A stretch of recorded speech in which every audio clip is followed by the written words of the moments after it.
Nigel Crawley, you're from Career Harvest. Can you tell us a bit about your role with the organisation? Yeah, no problem. Career Harvest, my role is a director, one of 5 directors.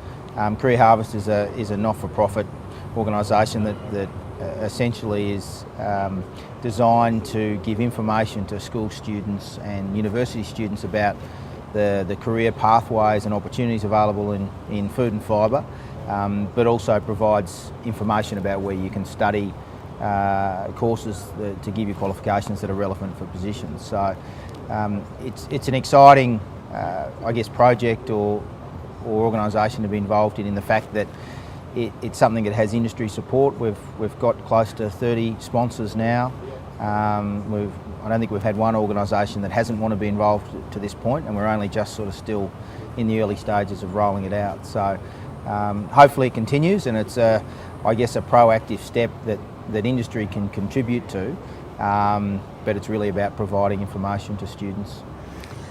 So as I understand it, Career Harvest was formed as a response to a number of incidents during 2012 that indicated that graduate or undergraduate interest in agriculture as a career choice was falling away. Yeah, look, it probably goes back a little bit earlier than that. I think it was 2010, the Australian Council of Deans, Jim Prattley, who was the head of the Deans at the time, he did a paper which outlined the number of opportunities that were available using some data that Rimfire collected, called the Rural Jobs Index, where we count all of the newspaper ads in rural and urban papers every week that are agri-business related, and we count them once a month on the internet. And we've been collecting that data for 7 or 8 years, and what it was showing that on average, I think there's 13 or 14,000 jobs a year advertised in the paper, and there's around about 3,500 to 4,000 advertised on the internet.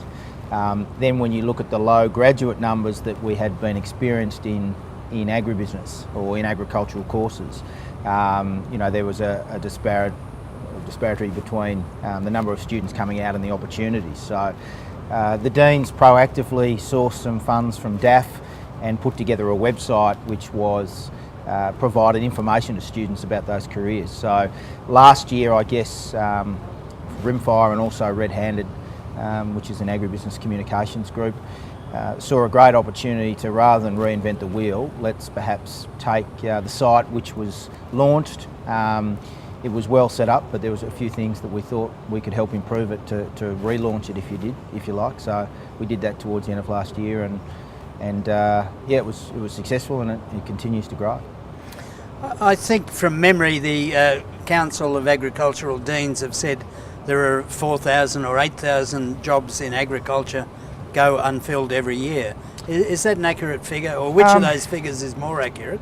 Look, we know that if you take the internet, for example, there's between 3,500 to 4,000 jobs that are advertised. So that's and one advertisement, it's not multiple jobs per advertisement. Look, from my experience in recruiting, there are certainly roles that aren't advertised, and there are certainly roles that also aren't filled. So I certainly think there are a number of roles each year that aren't getting filled. There's also a number of roles that it would be great if they could be filled by a graduate of either science or commerce or an agri-related study. But they're not, because we just don't have the number of graduates coming through, or haven't had in the past. So I do work across a number of industries such as engineering, forestry. They're all got the same story. They're all singing the same song of woe. Yeah. So you're in the job market. Yep. Where are today's Gen Y young people, young graduates going?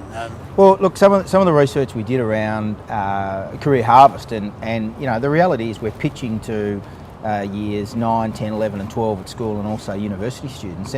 And there were sort of 3 or 4 key elements that came out, and that were, as a generation, they want the ability to lead, and they're looking for inspirational jobs. It's not all about money, it's not all about status, it's about taking an opportunity where you can make a difference.